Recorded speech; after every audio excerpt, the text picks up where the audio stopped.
2012 সালে বিশ্ববাজারে ছড়িয়ে পড়ে চীনা অ্যাপ টিকটক।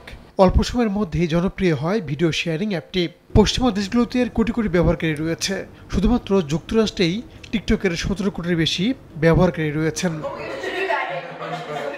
তরুণদের ভেতর টিকটকের জনপ্রিয়তা নিয়ে উদ্বিগ্ন যুক্তরাষ্ট্র সহ পশ্চিমা দেশগুলো। তাদের অভিযোগ, অ্যাপটির মাধ্যমে ব্যবহারকারীদের উপর নজরদারির সুযোগ পাবে চীন। এই অভিযোগে অ্যাপটি নিষিদ্ধের দাবি উঠেছে অনেক দেশে। এই তালিকায় সবার শীর্ষে যুক্তরাষ্ট্র। গেল মার্চে প্রথম দফায় মার্কিন প্রতিনিধি পরিষদে টিকটক নিষিদ্ধে প্রথমবারের মতো বিল পাশ হয়। নানা জটিলতায় তা থমকে গেলে দেখা দেয় অনিশ্চয়তা। তবে শনিবার মালিকানা হস্তান্তর অন্যথায় নিষিদ্ধের বিধান রেখে আরও একটি বিল পাশ হয়েছে মার্কিন প্রতিনিধি পরিষদে। 360/58 ভোটের বড় ব্যবধানে বিলটি পাশ হয়। আগামী সপ্তাহে বিলটি ভোটাভুটির জন্য কংগ্রেসের উচ্চকক্ষ সিনেটে উত্থাপিত হবে। সেখানে অনুমোদন পেলেই বিলটিতে সই করবেন প্রেসিডেন্ট বাইডেন।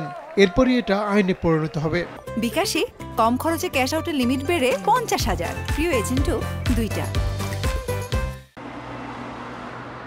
টিকটকের মূল মালিকানায় রয়েছে চীনা কোম্পানি বাইডেন্স।